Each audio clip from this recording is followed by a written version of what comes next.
voyez, cet homme, c'était l'âme de l'Admorazaken. Et il ne savait pas, après, ça a pris 3 ans, puisqu'il est resté 3 ans dans la Malchut de Hatzilut, l'âme de l'Admorazaken, et il ne savait pas, il avait été caché, c'était un élève à lui.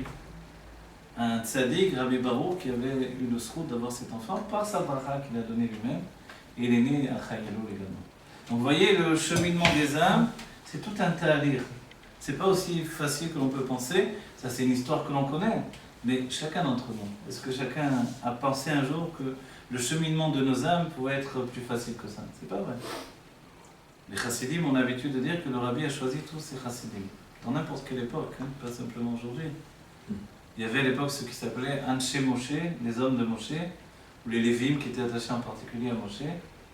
Et quelquefois, finalement, quand dans notre génération, il y a des Baalei Teshuvah, il y a des gens qui sont venus de même a priori se rattacher à la Chassidut, se rattacher à la Torah, se rattacher à les tzadikim. En fait, ceux-là ont été choisis par ces tzadikim. Ceux-là ont été choisis par ces rebbeim. Et c'est très important. Il ne faut pas penser que, de par mes propres forces, j'ai eu la force de me sortir de la boue et de l'obscurité où je me trouvais. Il y a des choses miraculeuses qui sont arrivées, mais qui se sont intégrées dans le monde naturel, ou qui quelquefois étaient véritablement miraculeuses. Et quand il y a eu des miracles, c'était pour me sortir, m'amener à grandir. Donc tout le travail du juif, c'est d'élever les nérotes, d'élever finalement la part de son être qui est liée à la chute de l'âme dans les forces du mal. Est-ce que l'on peut se sortir de ces forces du mal? On peut s'en sortir aujourd'hui de manière individuelle également. C'est vrai toujours par l'attachement au tzaddik, au rabbi et à tous les tzaddikim, à amitim de toutes les générations, mais également par le fait de l'étude de manière consciente. J'étudie pour comprendre qui je suis. En fait, ça c'était la manière de la Kabbalah. Aujourd'hui, on étudie pour comprendre qui est Dieu. Et par ce biais-là, compte tenu que on va dire le message est passé par mon être, puisque je deviens l'exemple qui va définir en fait l'expression de Dieu. Mon âme devient l'exemple pour exprimer le divin. Je vais finalement comprendre qui je suis moi-même. Et ça, c'est le travail de Aaron dans le Beth Amikdash par rapport au Néron. Donc que Dieu nous donne Bezrat Hashem, que l'on accède enfin à ce qu'il y a le plus profond en nous, le plus précieux en nous, qui est la lumière de notre âme. La lumière de notre âme, c'est même pas la Yechida, c'est pas Nefesh, qui est appelé l'unique. C'est le Nitzot Savori Shenasta Nivra. C'est l'étincelle du Créateur qui s'est fait créature au-dedans de nous. Dans la Géoula, cette étincelle va être perceptible. Elle va être ressentie pour chacun d'entre nous. Et le premier vêtement sur cette étincelle, ça sera la Yechida. Et la Yechida, elle, c'est le plaisir exprimé au niveau le plus profond. Et à ce moment-là, en fait, on vivra dans un moment de plaisir au quotidien, de plaisir infini. Un plaisir qui ne va pas apporter un sentiment de liège, d'existence ou d'orgueil, un plaisir qui va nous permettre de nous raffiner tous les jours plus, en nous attachant à Dieu chaque instant encore plus. Voilà qu'on est la Géoula que Dieu vous bénisse. Chacun en particulier. Voilà, que l'on n'ait que du bien dans notre vie. On a une vraie richesse matérielle et spirituelle. On n'ait plus de soucis d'argent, de maladie, de fatigue, de faim, plus rien. Que ça soit vraiment le bien absolu. On le mérite parce qu'on a travaillé depuis des siècles et que nous sommes les mêmes juifs, nous sommes un nain sur les épaules d'un géant. Alors aujourd'hui, qu'il n'y ait plus que du bien, on doit le vouloir pour chacun d'entre nous. Et quand on demande du bien pour les autres, forcément, on reçoit aussi un moment. Voilà. Dieu fasse que l'on accède à notre Géoula. Amen. Si notre Yechida est dévoilée, pourquoi on ne peut pas l'atteindre encore? Si notre Yechida est dévoilée par le biais de la Chassidut, oui, elle est dévoilée. Effectivement, mais aussi par la Chassidut en général, elle vient dévoiler la Yechida. On n'arrive pas à l'atteindre parce qu'en réalité, aujourd'hui, le lien entre la Yechida et le monde où l'on vit au niveau matériel, justement, c'est plus un espace tellement grand comme auparavant. Auparavant, quand on atteignait la Yechida, on était déconnecté du monde. Comme aujourd'hui, on va se confronter au guilouille de l'essence de Dieu, que l'essence de Dieu se trouve dans le monde de la matière. La Yechida est à proximité du monde de la matière.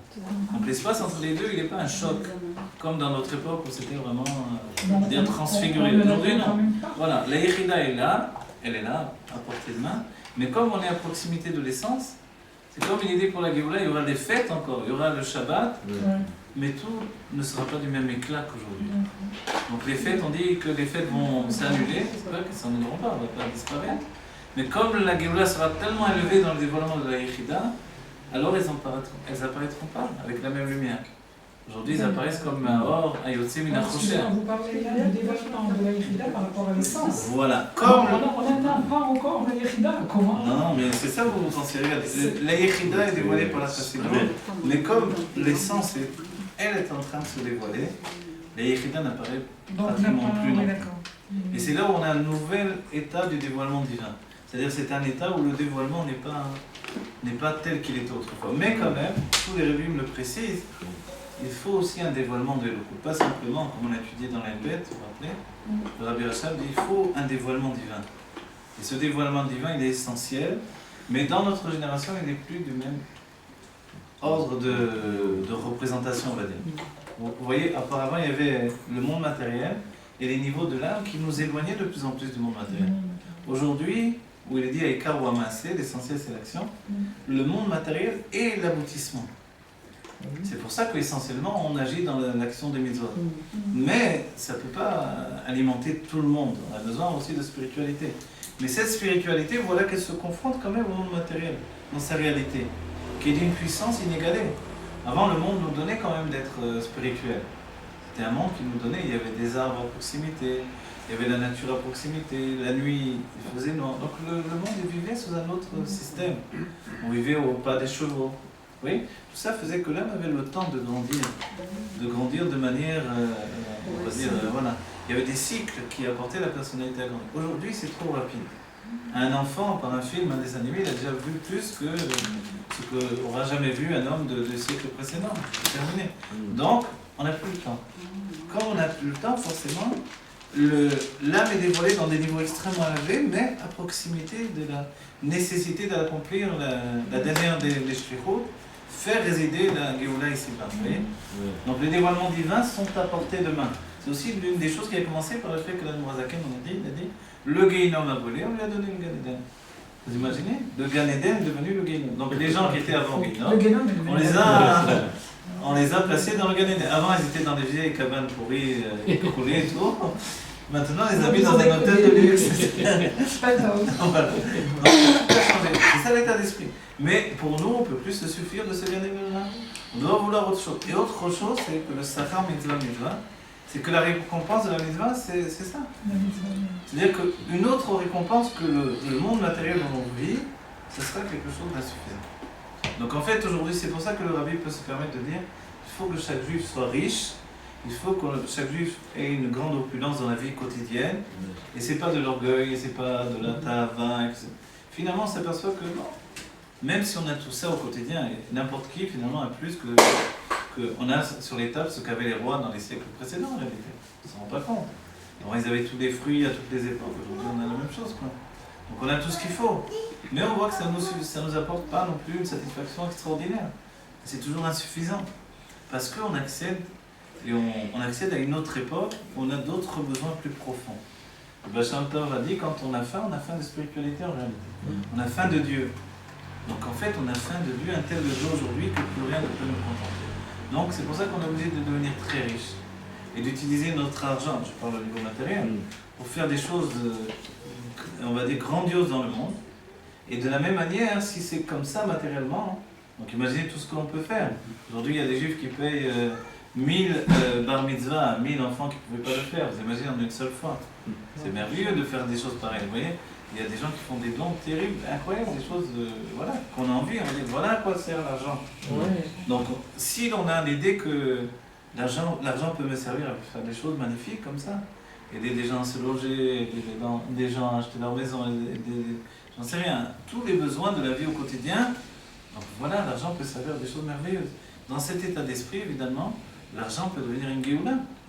Si l'argent peut devenir une Géoula, forcément, la Géoula peut passer par le monde matériel également, vous comprenez? Et quand toutes les personnes en arrivent à ces conclusions-là au quotidien, alors on arrive à un monde meilleur. Et Dieu peut vivre avec nous au quotidien. L'idée que Dieu peut vivre avec nous au quotidien, c'est que si ce quotidien que l'on a, ça peut être un monde tourné vers Dieu, vers l'autre juif, vers le bien, vers les hommes également. C'est pas que le juif est obligé de haïr l'égoïsme aussi. Non. S'ils sont déjà bien, tant mieux. S'ils ont la haine en eux et qu'ils pensent qu'à tuer, évidemment. Mais autrement, les hommes sont sur la terre pour faire du bien les uns aux autres. Donc en fait, on peut être une lumière pour les peuples en leur donnant également ce qu'ils ont besoin. Mais donner un sens à la vie, donner un sens au monde, c'est la réalité que l'on veut concrétiser dans notre vie. Et c'est pour ça que Dieu doit nous donner les moyens à chacun d'entre nous d'y arriver.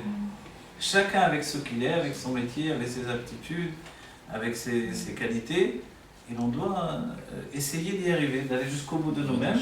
Et comme cela, on va apporter notre Géoula personnelle et arriver à un moment, Teref Memamash, quand je parle pas l'année prochaine ou dans 3 ans. Aujourd'hui même, on va arriver à provoquer la Géoula Métivash. Voilà, que Dieu vous bénisse chacun d'entre vous. En vérité, je suis sûr que Dieu remercie chaque Juif pour tout ce qu'il fait pour lui à chaque instant. Il faut en avoir conscience. N'oubliez pas, la Chassidut, c'est de voir comment Dieu voit l'homme. Et en vérité, chacun de nous, on est un trésor de vie pour Dieu.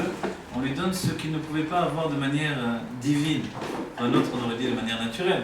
De manière divine, il ne pouvait pas avoir le monde naturel, le monde humain et la problématique humaine qui peut devenir le meilleur d'un être, en fait. Donc c'est ce qu'on lui donne et ça, c'est quelque chose d'inespéré, d'inattendu. Donc chacun de nous, vraiment, on est un miracle de Dieu. Il faut continuer. Voilà, que Dieu vous donne beaucoup de choses d'y arriver, d'aller jusqu'au bout de vous-même, de réaliser. Mais depuis en fait, depuis qu'il y a eu la destruction pour Sinatrinam, est-ce qu'on a réparé cette faute? On n'a pas réparé encore. Alors, un Vatrinam aujourd'hui, vous avez vu la dernière guerre, comme ça s'est passé. Voilà, justement, on voit qu'il y a des choses extraordinaires qui se passent à l'heure actuelle, mais est-ce qu'on arrive à... Je crois qu'on a réparé, vous savez. On a réparé, et c'est pour ça qu'il ne faut plus rester dans des blocages, se dire on n'a pas fait, on a tout fait. On a tout fait. Tous les petits couillons sont inutiles. Voilà. Et en vérité, pour Dieu, tout a été réalisé. Pourquoi avoir exemple par la Géoula? Le Rabbi a déjà répondu à tout ça. C'est parce que Dieu a du plaisir quand même de notre travail, de nos efforts dans l'exil, dans l'obscurité. Mais c'est vrai que ça s'appelle Aitron Aor Ayotz Min HaChosher. La particularité, la splendeur de lumière qui jaillit dans l'obscurité. Dieu a un certain plaisir de ça. Il va falloir qu'il fasse une kafia. Il va falloir qu'il se prive de ce petit plaisir-là. Il kafia, c'est la chante kef, qu'il attire un plus grand kef, un plus grand plaisir. Celui de nous voir vivre heureux tous les jours avec lui. On ne peut plus vivre sans Dieu au quotidien, ça n'a pas de sens. Donc voilà, on se rapproche de lui pour arriver à le rencontrer. Oui, donc on veut le rencontrer. C'est la finalité de notre vie. Pas le rencontrer. Le suivre. Ça sera l'instant de la Géoula. Après, c'est pour toujours. On va vivre avec lui. Après, c'est un chidour. On va en parler. Un chidour, c'est. Après, ça sera chidour. D'abord une rencontre, après un mariage. Le mariage, ça sera la Géoula. Voilà. La Géoula est comme la.